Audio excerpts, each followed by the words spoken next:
Ahoj, teraz si pridáme do Home Assistantu jedno dverové čidlo a inteligentnú zásuvku. Dverové čidlo vyzerá sa takto, skladá sa z dvoch častí. Toto je magnet a táto druhá časť obsahuje kombikovú baterku na plošáku, ktorý má Zigbee anténu a ešte je tam jedno párovacie tlačítko, alebo teda reset tlačítko. A inteligentná zásuvka, táto konkrétne vyzerá takto. Je to robené pre európsky trh, teda európske zásuvky, európske normy. Takže som zvedavý, čo to bude.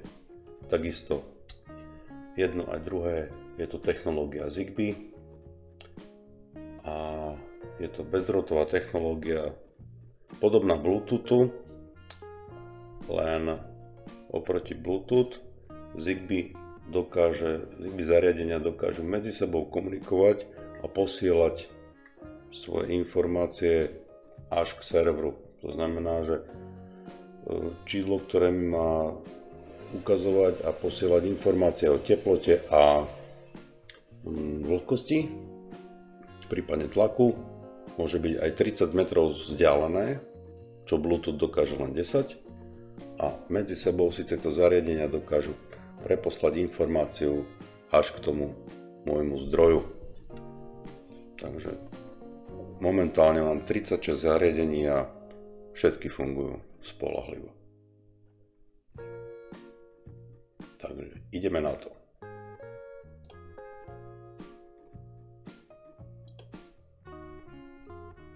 Takže v menu Home Assistantu prejdeme do sekcie nastavenia, tu do zariadenia a služby,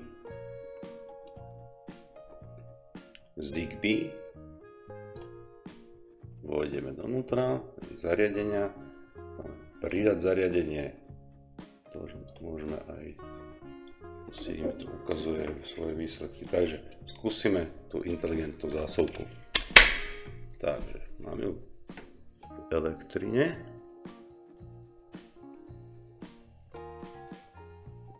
A už si ju Home Assistant sám našiel. Netrebalo nič robiť. Toto funguje výborne. Dobre, teraz si pýta názov. Tak dáme, že názov bude zásuvka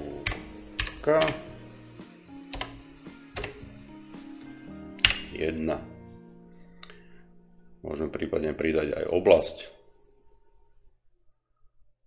To je obývačka, detská izba, spálňa, podľa toho, kde ju potom budete používať, alebo kde takéto zariadenie chcete mať. Dobre, takže zásuvku máme a môžeme ju otestovať. Takže toto je ono. Figuruje ako prepínač, takže keď ju zapnem, áno, tak sa aj vlastne rozsvietil. Teraz ju skúsim vypnúť a vypla sa. Dobre, dokonca táto zásuvka, tu má aj detský zámok a ešte ďalšie nastavenia. Takže toto bude, keď vypadne prúd, tak do akého stavu sa má po vrátení sa elektriny nastaviť. Takže buď môže ostať vypnutá, alebo sa má zapnúť, alebo sa má vrátiť do stavu, ktorý bol naposledy. Toto je toto nastavenie a tento režim podsvietenia, ten bude o tom, že keď je zapnutá, tak to zdvihnem, tak teraz svieti. Tak. A teraz si to môžem nastaviť, že nech je vypnutá pri zapnutom stave a zapnutá pri tá ledka pri vypnutom, alebo všeobecne je vypnutá, či už bude prúd pretekať, alebo nie. Dobre, takže toto je naša inteligentná zásobka, ktorú sme úspešne pridali. Výborne.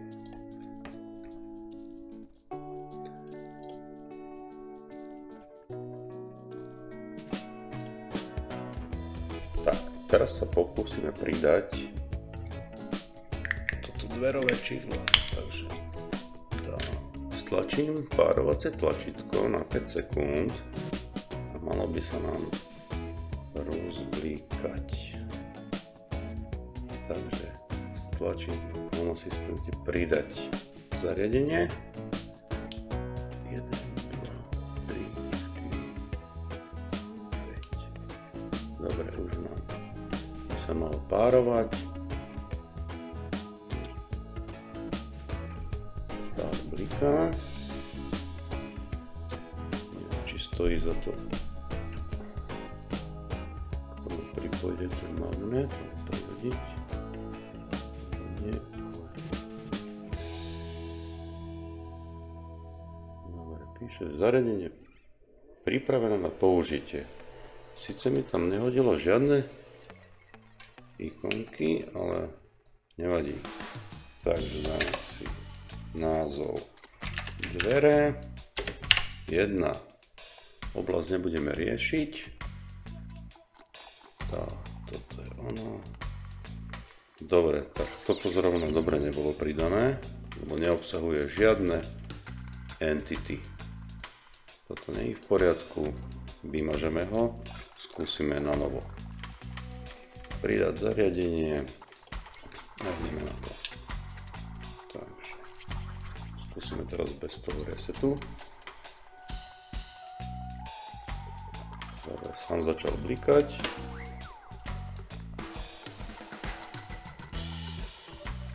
Volá to, že rozhovor, takže medzi serverom a týmto číslom prebehla nejaká komunikácia. Bliká 106.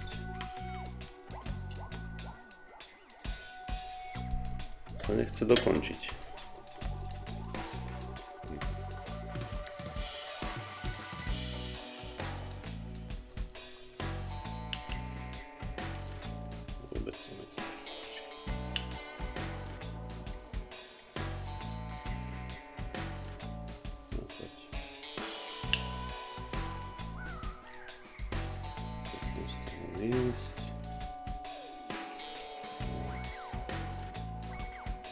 Zrazu je pridané.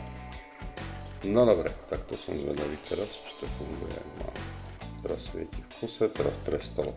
OK, tak skúsime test. Dobre, štvorček sa vyplnil.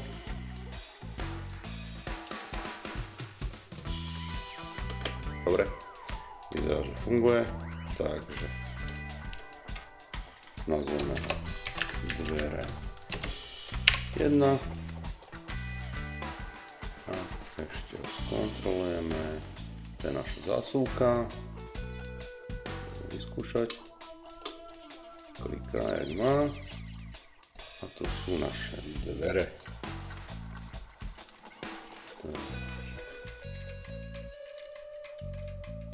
Zatvorené dvere. Zatvorené dvere.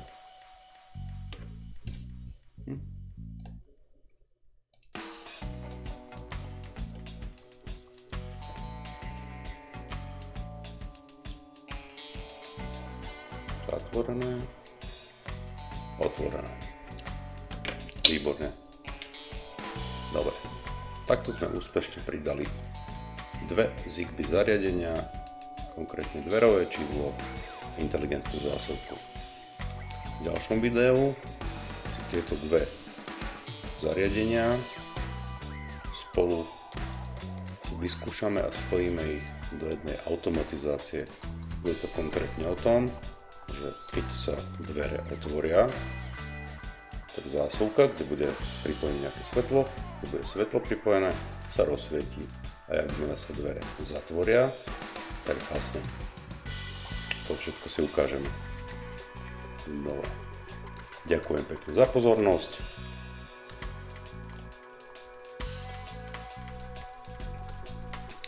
Bolo to trocha dlhšie, niekedy je to úmorné, ale výsledok stojí za to.